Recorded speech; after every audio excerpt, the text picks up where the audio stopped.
There's something happening right now that most people haven't fully noticed yet.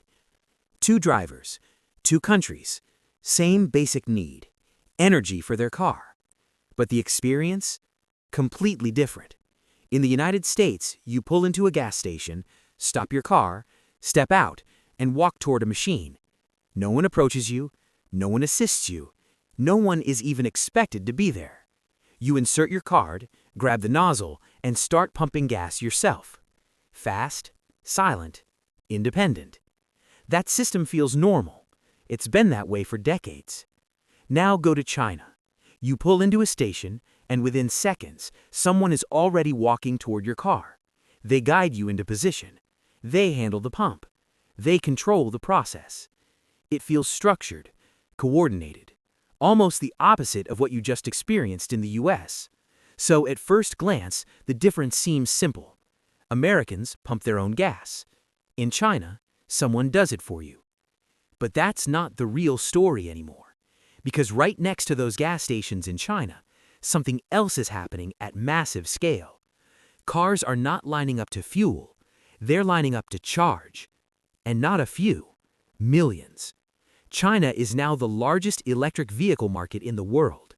In fact, in recent years, more than 30% of all new cars sold in China are electric or hybrid, and in some major cities, that number is even higher.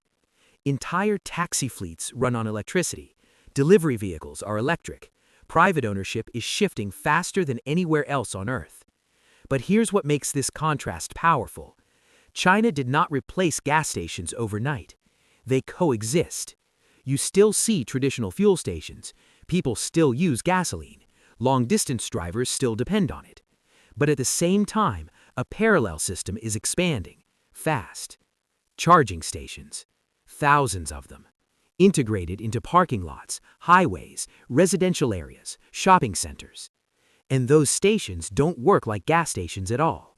No pump, no fuel, no attendant needed. Just a cable, a screen, and time. So now what used to be a comparison between two systems becomes something deeper. Because in the United States, the system evolved toward independence. You drive, you pay, you pump, you leave. No human interaction required. In China, the system evolved toward coordination. Someone assists you, manages flow, ensures consistency. But now both systems are being pushed in the same direction. Automation. Not because it's more modern, because electric vehicles demand it. You can't serve electricity the same way you serve gasoline. You connect, you wait, you disconnect. That's it. So the real question is no longer why do Americans pump their own gas, or why do Chinese stations use attendants. The real question is which system adapts faster when the fuel itself is disappearing.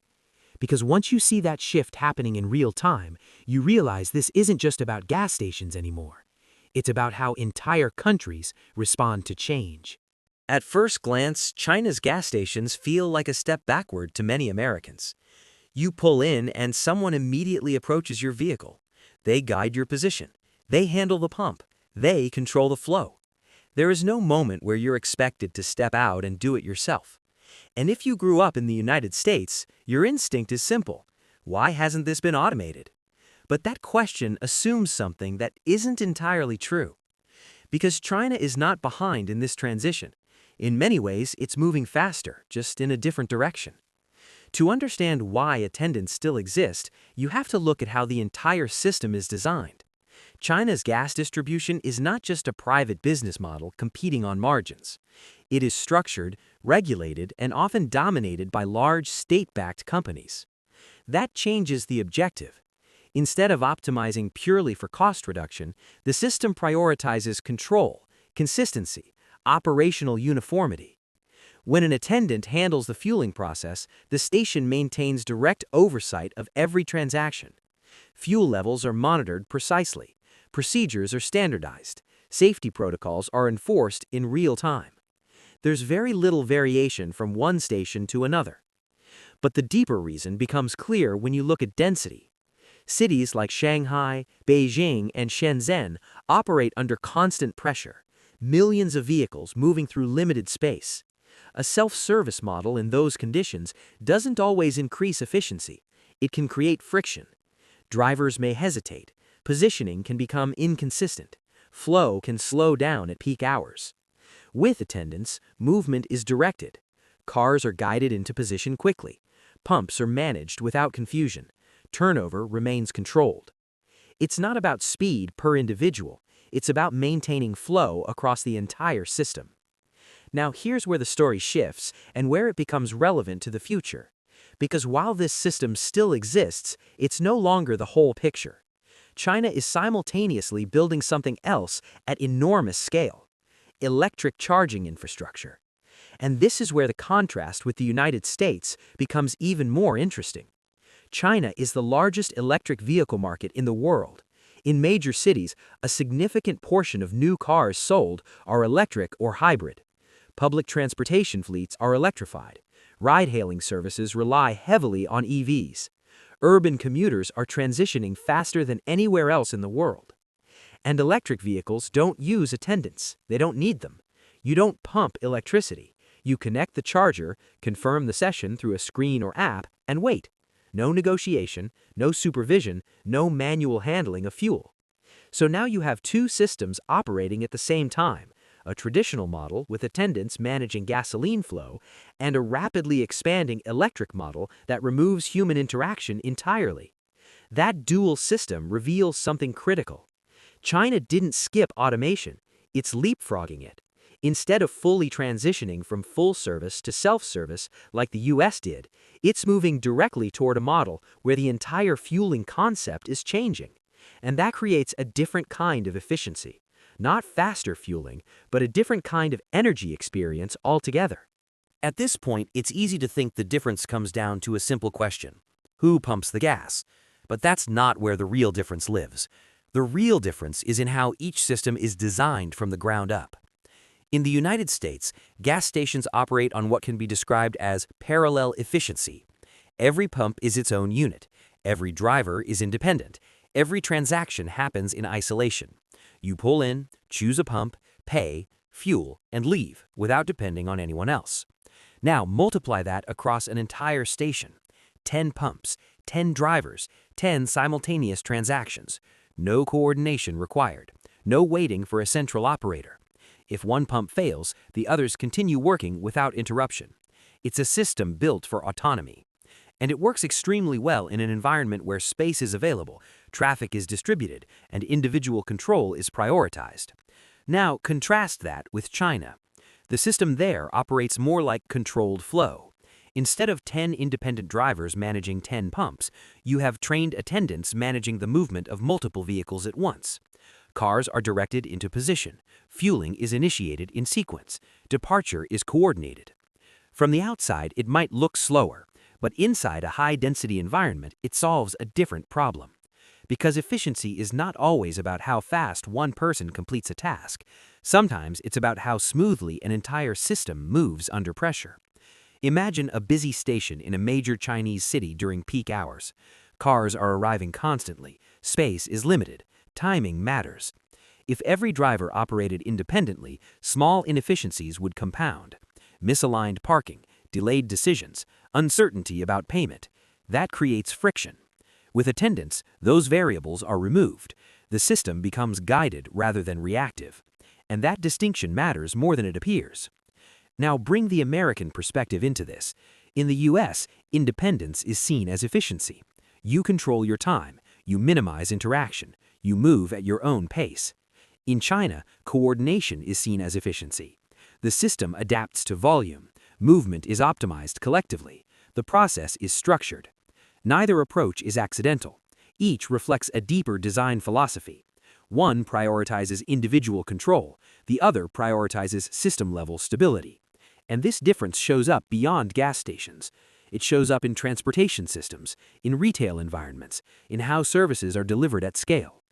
Now here's where the comparison becomes even more interesting, because both systems, despite their differences, are about to face the same disruption: electric vehicles. And electric charging doesn't behave like either system. It doesn't require attendance. It doesn't benefit from parallel pump independence in the same way, because charging introduces time as a dominant factor. You don't refuel in minutes, you connect and wait. That changes how stations are designed, how drivers behave, how efficiency is measured. So what you're seeing today is not just a contrast between two systems, it's two different logics being pushed toward the same future. If you really want to understand why Americans pump their own gas, while Chinese stations often use attendants, you have to look at one thing first: cost. Not culture, not preference, not convenience, money. In the United States, labor is expensive, wages are higher, benefits are required, insurance, liability, scheduling, everything adds up. For a gas station owner, staffing every pump with an employee would dramatically increase operating costs. And here's the problem: gasoline itself doesn't generate much profit. Margins on fuel are extremely thin. In many cases, stations make only a few cents per gallon. So if you add labor on top of that, the business becomes unsustainable very quickly. That's why self-service didn't just appear, it became necessary. By removing attendants, stations reduced their largest controllable expense. Fewer employees meant lower overhead. Lower overhead allowed for more competitive pricing. And in a market where drivers compare prices down to the cent, that matters. Now add scale. The United States has over 150,000 gas stations and one of the highest car ownership rates in the world. Millions of transactions happen daily. Even a small cost increase per transaction becomes massive when multiplied across the entire system. Automation wasn't just efficient, it was economically unavoidable. Now shift that perspective to China. Labor economics operate differently. Wages are lower relative to the US, especially in service roles. Staffing a station with attendants is not only affordable, it can be strategically beneficial, because employment is not just a cost, it's part of the system. Gas stations in China often serve as stable sources of jobs, particularly in urban and semi-urban areas. Employees are trained to manage flow, assist drivers, maintain safety, and ensure consistency. That labor is integrated into the operation, not eliminated from it. And here's the key difference: Chinese stations are not competing in the exact same way American stations are. In the US, competition is heavily price-driven. Drivers actively seek the lowest price per gallon. Stations adjust constantly to stay competitive. In China, pricing structures are often influenced by broader regulatory frameworks. That reduces the pressure to cut costs at every level, which means stations don't need to eliminate labor to survive. Now combine that with another factor: transaction behavior.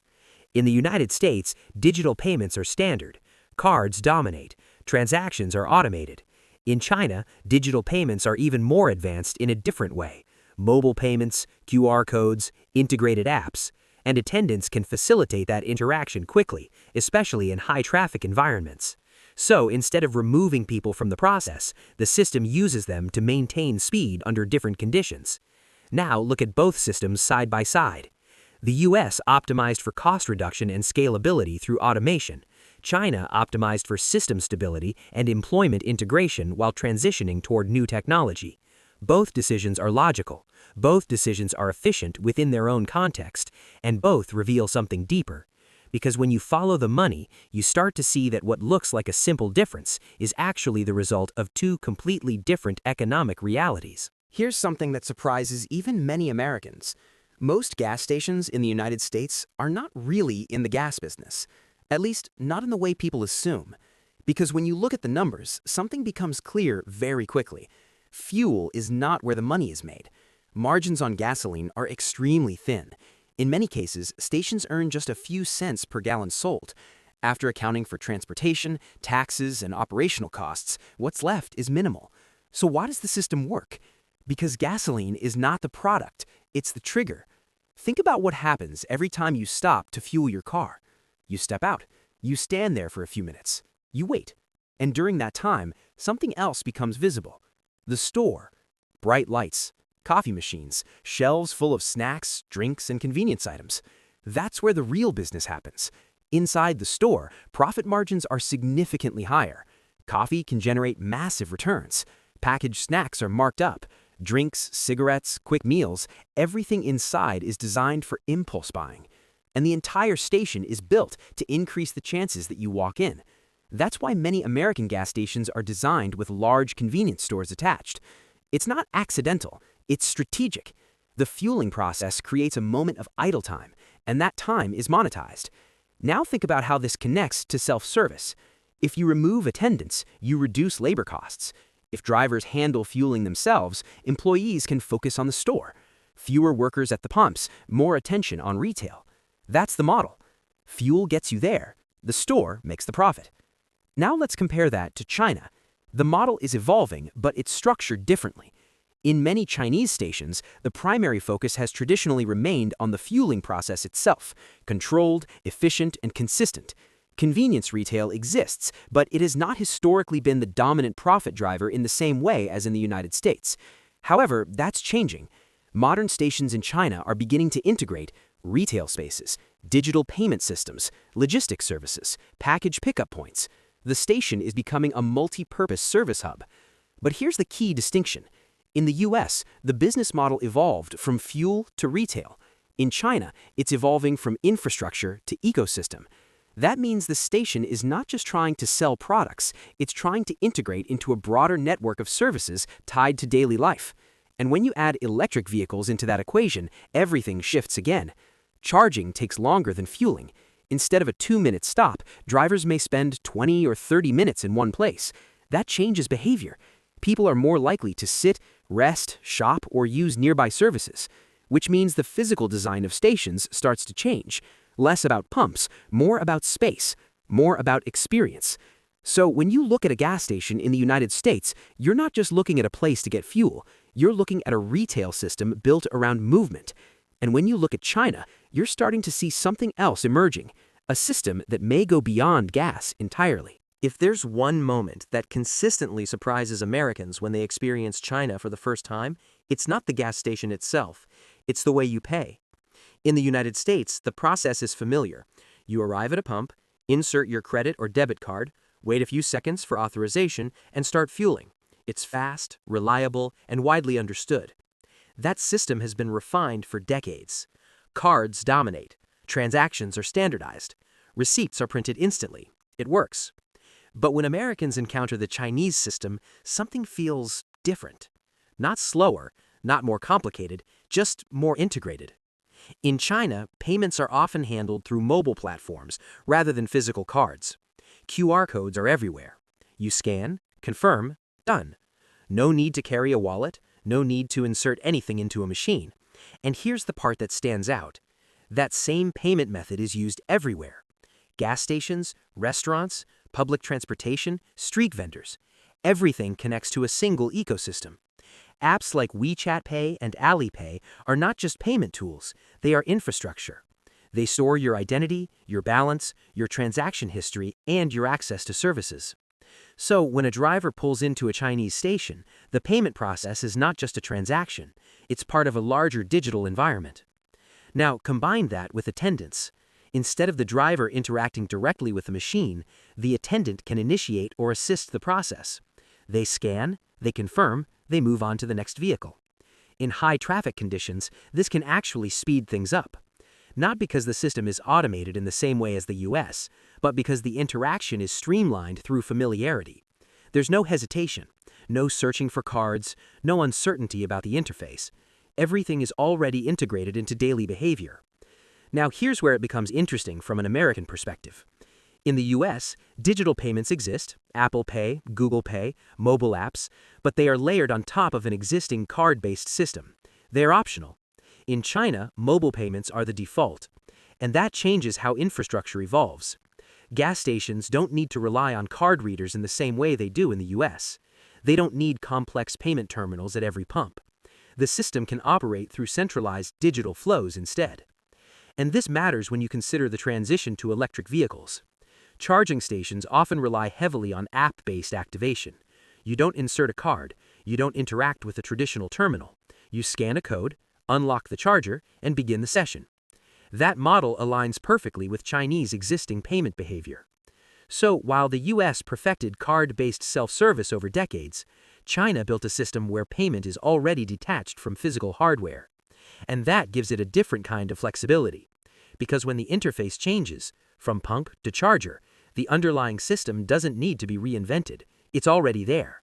Up to this point, the comparison between the United States and China has been about how fuel is delivered, who pumps it, how it's paid, how the system flows. But now we reach the moment where that entire framework starts to break, because electric vehicles don't fit into any of those systems. They don't use pumps, they don't use fuel, they don't follow the same logic. And once electric adoption reaches a certain scale, the question is no longer about improving gas stations, it's about replacing them. In the United States, electric vehicles are growing steadily. More charging stations are being installed across highways, cities, and suburban areas. Major companies are investing heavily in infrastructure, and consumers are slowly adapting. But the transition is gradual. Gasoline still dominates. Most drivers still rely on traditional stations. Road trips are still planned around fuel stops. Now look at China. The pace is different. Electric vehicles are not just increasing, they are scaling at a level that begins to reshape the system itself. In major urban centers, electric cars are becoming the default for new purchases. Entire taxi fleets have transitioned. Ride-hailing services depend heavily on EVs. Delivery networks run on electricity. This isn't experimental, it's operational. And that creates a new kind of infrastructure demand. Not more gas stations, more charging points. And charging behaves differently from fueling in ways that fundamentally change the user experience. When you fill a gas tank, the goal is speed. Arrive, fuel, leave. Total time, a few minutes. With electric charging, the timeline expands. You plug in, authenticate the session, and then you wait. 10 minutes for a fast charge, 30 minutes for a deeper charge, sometimes longer. That waiting time transforms the entire system, because now the location matters more. Drivers don't just stop for energy, they spend time there. That leads to a completely different design philosophy. Charging stations are often placed near shopping centers, restaurants, office buildings, residential complexes, places where waiting becomes productive. Now connect that back to the earlier systems. In the United States, self-service already trained drivers to operate independently. So transitioning to charging is relatively natural. You plug in instead of pumping. The interaction remains individual. In China, the shift is even more dramatic. The traditional system included attendants, coordination, and structured flow. But electric charging removes that layer entirely. There is nothing for an attendant to manage in the same way. The process becomes inherently self-service. So what you're seeing is not just a technological upgrade, it's a structural reset. Both systems, American self-service and Chinese assisted fueling, are being pushed toward the same endpoint: automation without fuel. And that's why this moment matters. Because for decades, these systems looked completely different. Now, for the first time, they are beginning to converge. At the beginning, this looked like a simple question. Why do Americans pump their own gas, while in China someone often does it for you? It felt like a difference in habit, a cultural quirk, a small detail of everyday life. But by now, you can see it's something much deeper. Because what you're really looking at is not a gas station. You're looking at a system. And every system reflects the priorities of the place where it was built. In the United States, the system evolved around one idea: independence. You handle your own process. You control your time. You minimize interaction. It's fast, direct, efficient. And it fits into a broader pattern you see everywhere: self-checkout, online services, drive-thrus, systems designed to remove friction and give control to the individual. Now look at China. The system there followed a different path. It was built around coordination. Movement is guided, processes are structured, flow is managed collectively. It's not about removing people, it's about integrating them into the system. And for years, those two approaches seemed completely different, almost incompatible. But now something has changed.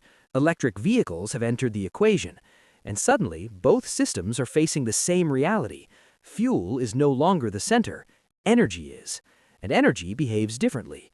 You don't serve electricity, you connect to it, you wait, you disconnect. No attendant needed, no pump required, just access. And that shift removes the original difference between both systems. Because whether you come from a self-service model or a coordinated one, electric charging pushes both toward the same direction: automation, not as a choice, as a consequence. So now the question is no longer which system is better. The question is, which system adapts faster? Because the rules are changing, And when rules change, systems either evolve or become obsolete. In the United States, the transition builds on independence. Drivers already handle their own process. Charging becomes an extension of that behavior. In China, the transition builds on infrastructure. Massive networks expand quickly, technology integrates smoothly, and scale accelerates adoption. Different starting points, same destination. And that's the part that makes this story so interesting. Because what looked like two completely different worlds is actually two systems moving toward the same future. So, the next time you pull into a gas station or plug in an electric charger, you won't just see a routine, you'll see a system. A system shaped by history, by economics, by design decisions most people never think about. And once you notice it, you can't unsee it. Now I want to ask you something. If you had the choice right now, would you rather pump your own gas or have someone do it for you? Or better yet, would you rather skip gas completely? Let me know in the comments. I read everything. If this video made you see something ordinary in a completely new way, hit the like button. That tells the algorithm this is worth showing to more people. And if you're not subscribed yet, this is exactly the kind of content we make here. Simple things, explained in a way that changes how you see the world. Subscribe, and I'll see you in the next one.